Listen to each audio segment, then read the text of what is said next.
कल की वीडियो में मैंने आपको बताया था कि मैं सर्विस इंडस्ट्रीज़ जो लिमिटेड है इसका शेयर में इंटरेस्टेड हूँ और मुझे लग रहा था कि ये शेयर ऊपर जाएगा। तो मैंने कल आपको एनालिसिस करके बताया था, अपने थोड़ा सा फंडामेंटल और टेक्निकल एनालिसिस करके आपको मैंने फाइनल रिजल्ट पे पहुंचा था कि शायद मैं भी ये 50 या 100 शेयर ले लूँ। तो आपको ये बताना है कि मैंने आज इसके 50 शेयर ले लिए हैं। तो मैंने जो 50 शेयर लिए थे मैंने 581 के ऊपर, वो मैं आपको दिखाऊंगा भी अभी। और अब इसकी प्राइस बढ़ गई है, यानी इसका बाइंग प्रेशर इसका बढ़ना शुरू हो गया है। तो जो मैं एक्सपेक्ट कर रहा था वैसा ही होना शुरू हो गया है। तो मैं होपफुल हूँ, हो सकता है कि मैं जुमे तक इस शेयर को बेच दूँ। अभी तक मेरा ख्याल है 588 या 589 तक ये जा चुका है।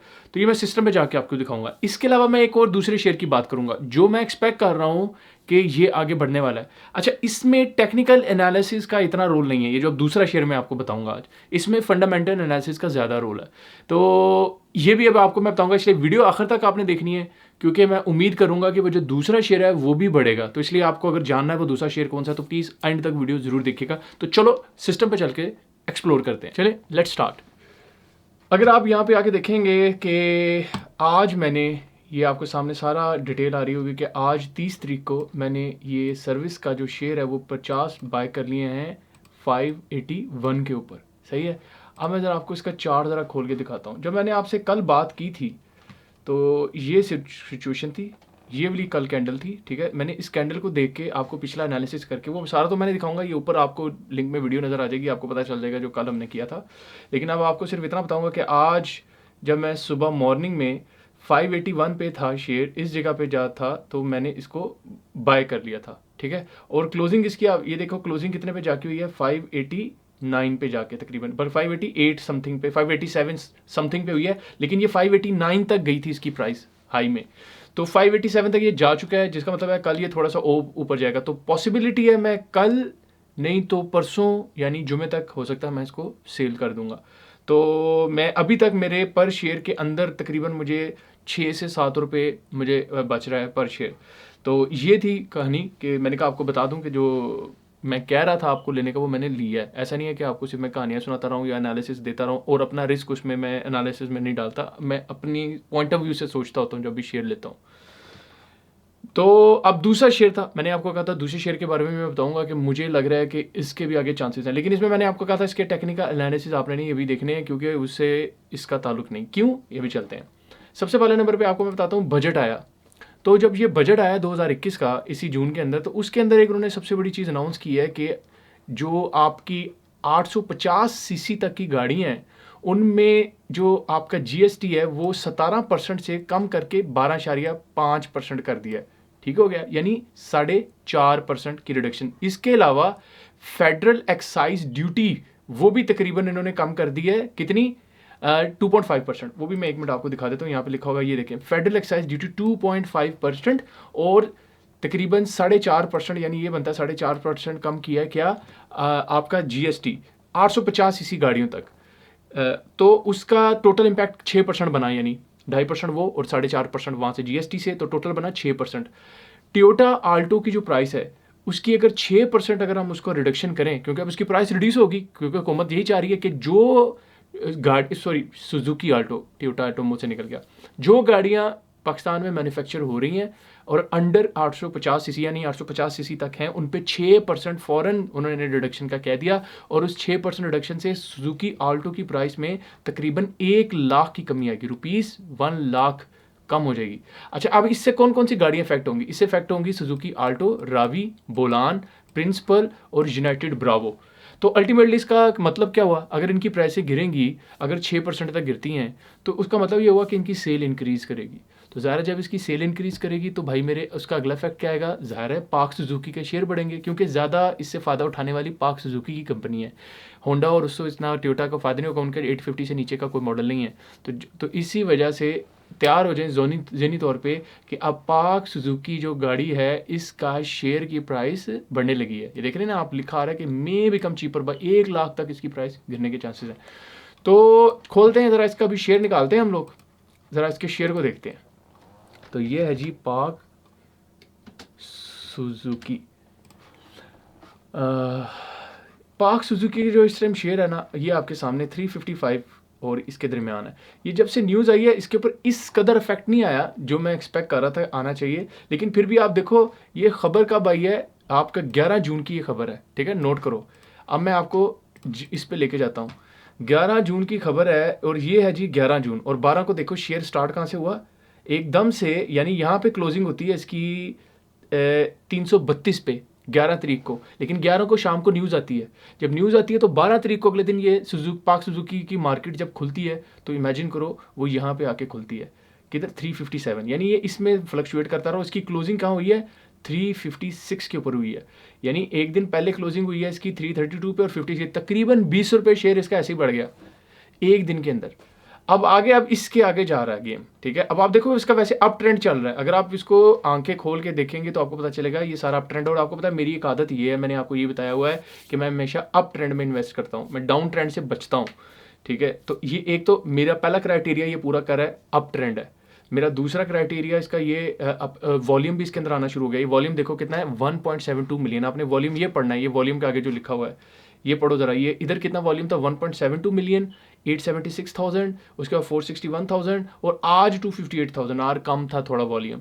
लेकिन इतना मैं आपको बता दूं इसके अंदर वॉल्यूम आगे और इंक्रीज करेगा। ये इसकी स्टार्टिंग हुई है और ये चांसेस हैं अगर कल नहीं तो नेक्स्ट मंडे से, वैसे तो हो सकता है कल से ही इसकी प्राइस में और भी फर्क आना पड़े, क्योंकि ये इसकी स्टार्टिंग जो जिस दिन खबर आई थी उससे अगले दिन 351 तक ये गया था शेयर नीचे, निचली प्राइस में, और अब ये तकरीबन आज भी ये तकरीबन 351 तक गया था। कल अगर ये शेयर 351 का हुआ तो मैंने ये शेयर भी बाय कर लेना, क्योंकि मुझे इसके लॉन्ग टर्म एस्पेक्ट्स बड़े अच्छे नज़र आ रहे हैं, ठीक है। ये देखो कितनी प्यारी इसकी कैंडल्स बन रही हैं और ये आपका एक तो अप ट्रेंड जा रहा है, दूसरे नंबर पे ये नीचे इतनी जल्दी अभी गिरने वाला शेयर नहीं है, इसकी आगे एक्सपेक्टेशंस हैं कि ज़्यादा बढ़ेगा। तो ये सिर्फ फंडामेंटल, इसके वैसे टेक्निकल एनालिसिस भी को थोड़ा बहुत फेवर कर रहे हैं, लेकिन मैं इसके फंडामेंटल्स पे ज़्यादा फोकस कर रहा हूँ कि इसके फंडामेंटल एनालिसिस अच्छे हैं। अच्छा, मैं ज़रा इस ना कंपनी को ना इधर भी देख लेता हूँ, सर्च भी करके हम देखते हैं, थोड़ा सा इसको टेक्निकल भी देख लेते हैं, ठीक है, क्योंकि मुझे टेक्निकल देखने का भी शौक है, सॉरी फंडामेंटल, वो भी मुझे इसमें ज़रा मैं चाह रहा हूँ थोड़े से हम ना चेक कर लें। उसके अंदर मैं ज़रा इसकी परफॉर्मेंस में जाके इसको देख लेता हूँ। इसकी EPS मैं ज़रूर देखना चाहता हूँ, मेरी तो फेवरेट पार्ट होता है EPS का। अच्छा यार, EPS का इसका 2020 में तो बेड़ा गर्क हुआ था ज़रा कोरोना की वजह से, 2019 में भी इसका बुरा हुआ, इसकी मेरा इतनी अच्छी सेल नहीं हुई, लेकिन उससे पीछे इसके बड़ी अच्छी हिस्ट्री है और इस बार वो प्लस पहली दफ़ा 1 में जाएगा पिछले 3 सालों के अंदर। लेकिन ये जो दो चीज़ें ना ये मुझे इतनी अट्रैक्ट नहीं कर रही इसकी EPS की, लेकिन ये मैं आपको बता दूँ ये जो बजट है ना ये इसकी पोजीशन चेंज करके रख देगा। इस बार इसकी EPS की वैल्यू ज़्यादा आने के चांसेस हैं, ये श्योर है मुझे। और इसका अच्छा इसको देखते हैं कि अभी लॉस में ये रहा है शेयर, ये लॉस में वही पिछले 2 साल लॉस में रहा है, वो EPS की वैल्यू भी ज़रा गिरी हुई है तो उसके बाद लॉस में भी रहा है। इसका पिछले 2 साल बहुत बुरे इसके गुजरे हैं, वो तो इसको हम फर्दर एनालिसिस करेंगे तो पता चलेगा इसकी क्या क्या रीज़न थी। लेकिन ये साल इसका ऊपर जाने वाला, पीछे भी कंसिस्टेंटली ये ऊपर आया। इसने वैसे कभी डिविडेंड भी दिया है, ये भी चेक कर लेते हैं। हाँ, ये डिविडेंड भी पास्ट में देती रही है। लास्ट डिविडेंड इसका 2019 में था, ज़रा जब अच्छे दिन थे, जब प्रॉफिट आया करते थे उस्ताद, तब हम लोगों में को बांट के खिलाया करते थे। देगन चढ़ती थी पाक सुजुकी की, तो ये देग चढ़ी है 3.16 की।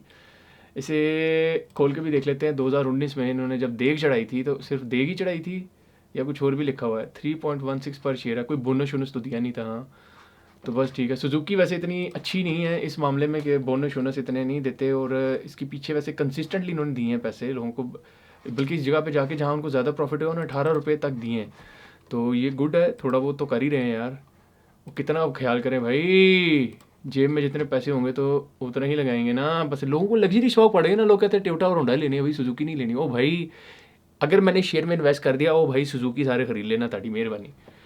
अच्छा जी आगे चलते हैं। यार मेरे कहने से सुजुकी लेनी होती तो लोग कितनी ले चुके होते। कहानी इधर है कि प्राइस पर अर्निंग रेशियो मैंने देख ली, इसके अलावा मैंने इसकी रिटेंशन रेशियो देखता होता हूँ मैं। हाँ, रिटेंशन और पे आउट रेशियो ये आप नोट करो, पिछले 3 साल से लगातार वो सारा अपना रिटेंशन कर रहे हैं, पे आउट नहीं कर रहे। क्यों नहीं कर रहे आपको पता चल गया होगा, 2019-20 में लॉस था, पीछे वो करते रहे हैं। 20% तकरीबन वो देते हैं लोगों को, 40 भी एक दफ़ा दिया हुआ है। तो आप यूँ लेके इनकी एवरेज है 20% इन्होंने पे आउट करना होता है, 70-80% अपने पास रखना है। पिछले 3 साल से अपने पास इसलिए रख रहे हैं क्योंकि खुद लॉस में, लेकिन इस साल इनके लॉस रिकवर होने लगे। इमरान खान साहब ने काम डाल दिया इनके साथ। तो मेरा ज़हन कह रहा है इसको मैं इन्वेस्टर पॉइंट ऑफ व्यू से तो शायद नहीं लेने वाला शेयर को, मैं इसको ट्रेडिंग पॉइंट ऑफ व्यू से लूँगा, क्योंकि मेरी जो ईपीएस का क्राइटेरिया वो ये पूरा नहीं कर रहा। तो अगर वो पूरा कर रहा था तो मैं इसको इन्वेस्टमेंट पॉइंट ऑफ व्यू से भी सोच लेता। तो ऐसा है, इसको हम ट्रेडिंग के पॉइंट ऑफ व्यू से ज़रूर लेंगे। ये शेयर बढ़ेगा, ये आज आप इसको देख लो, ये 355 पे है और ये 359 तक गया था। आज का डेट याद रखो 30 जून है आज। तो आपने इसको एक हफ्ते बाद देखना या एक महीने बाद देखना, आपको इसकी प्राइस में काफ़ी फ़र्क नजर आएगा। तो मैं सोच रहा हूँ मैं इसमें भी इन्वेस्ट कर दूँ, तो जब मैं इसमें इन्वेस्ट करूँगा तो उसका भी आपको बताऊँगा, ठीक है। आपको मैंने पहले गाइड कर दिया, अब आप जनी तौर पर तैयार हो अपने रिस्क पे। मैं कोई फाइनेंशियल एडवाइज़र नहीं हूँ, कहानी खोल के रख दी आपके सामने। जो जो इन्वेस्टर्स बैठ के चीज़ें देखते हैं वो चीज़ें मैंने आपको दिखा दी हैं, सही है। अब आपने डिसीजन लेनी है अपनी। तो मेरे डिसीजन का क्राइटेरिया भी आप जान चुके हैं। तो यार मैं कोशिश यही कर रहा होता हूँ कि आपको ना अच्छे से अच्छा कंटेंट दूँ, बजाय इसके कि वैसे ही उठा के आपको बताना शुरू कर दूँ आज मार्केट में इतने पॉइंट थे, आज मार्केट के अंदर ये चीज़ इधर तक। यार वो तो आप खुद देख लोगे खोल के भाई, वो तो सबको नज़र आता है। लेकिन जो एनालिसिस होता है ये ज़रा एक पार्ट होता है। और बाज़ का लोग आपको टेक्निकल एनालिसिस के अंदर इतना घुमा देते हैं, लोग आपके सामने इतनी चीज़ें बताने, फेबोनाची, उसके बाद 6-7 इंडिकेटर्स लोग आपको ऐसे ऐसे बताएंगे, आप कहोगे हुई 6-7 चीज़ें करूँगा तो मैं शेयर खरीद सकूँगा। तो आप जिसे कहते हैं पैरा एनालिसिस। पैरा एनालिसिस क्या होता है? हद से ज़्यादा किसी चीज़ का एनालिसिस करना, सही है। तो ये जो हद से ज़्यादा एनालिसिस है ये भी आपको बाज़ का रगड़े लगवाता है। मेरी अभी क्या स्ट्रेटेजी है, मैं अभी आप नोट कर रहे हो, मैं 3-4 इंडिकेटर्स यूज़ कर रहा हूँ। तो मूविंग एवरेज देखता हूँ, बोलिंजर बैंड्स देखता हूँ, आरएसआई देखता हूँ, इसके अलावा मैं वॉल्यूम देखता हूँ, उसके बाद मैं इसका अप ट्रेंड देखता हूँ। सिंपल कुलिया 4 से 5 इंडिकेटर देख रहा हूँ मैं, सही है। बाकी ईपीएस की मैं नहीं बात कर रहा, वो एक सेपरेट चीज़ है, मैं सिर्फ चार्टिंग के अंदर बात कर रहा हूँ। कैंडल्स देख लेता हूँ उसके साथ। तो ये सबसे बेसिक चीज़ें हैं, इनको सिर्फ जान लें। बाकी फिबोनाची ऑसिलेटर्स हैं, वो वक्त के साथ साथ आगे पे आप छोड़ें। इनिशियली थोड़े पैसे इन्वेस्ट करें कम शेयरों के ऊपर, आपकी स्ट्रेटजी ये होनी चाहिए, थोड़े इन्वेस्ट करें डिफरेंट शेयर्स के ऊपर। पहले अपनी स्ट्रेटजी आपने सोचें, आपने यूं सोचा और मेरी नज़र में ये बढ़ेगा, इसको सोचते हुए थोड़ा सा शेयर उसका ख़रीद के देखें कि आपकी सोच जो थी वो कामयाब हुई। अगर तो आपकी सोच थोड़े से शेयर खरीदने से कामयाब हुई, इससे मुराद है आपकी डायरेक्शन ठीक जा रही है। लेकिन अगर गलतियां होती हैं, ज़्यादा गलतियां होती हैं, तो इससे मुराद है अपने आप को दोस्त करना है। रिस्क मैनेजमेंट आपने करनी है। रिस्क मैनेजमेंट का मैं अलग से एक वीडियो बनाऊंगा, उसमें आपको रिस्क मैनेजमेंट बताऊंगा, मेरी क्या स्ट्रैटेजी होती है, मैं कितना स्टॉप लॉस पे रख के काम डालता हूँ ताकि मैं कम से कम लॉस करूँ। काफ़ी चीज़ें मैं इसमें आपको सिखाना चाहता हूँ, लेकिन मैं चाहता हूँ थोड़ी ऑडियंस मेरी बने, थोड़े से लोग जो हैं वो आके सुनना शुरू करें, ताकि मैं एक साथ सबको बताना शुरू करूँ तो लोगों को फ़ायदा भी हो। तो इसीलिए मैं चाहता हूँ कि काइंडली आप मेरी इस वीडियो को सब्सक्राइब करें, चैनल को, ठीक है, ताकि आपको भी इस तरह का वैल्यूएबल कंटेंट मिलता रहे। और लाइक करें, और अगर आपके दोस्त जिनके साथ आप शेयर कर सकते हैं जो ट्रेडिंग जानना चाहते हैं, तो उनके साथ इस चीज़ को शेयर करें। तो इंशाल्लाह मिल के इकट्ठे ग्रो करेंगे, ठीक है। तो लेट्स ग्रो टुगेदर। तो नेक्स्ट वीडियो तक के लिए हैव अ नाइस डे।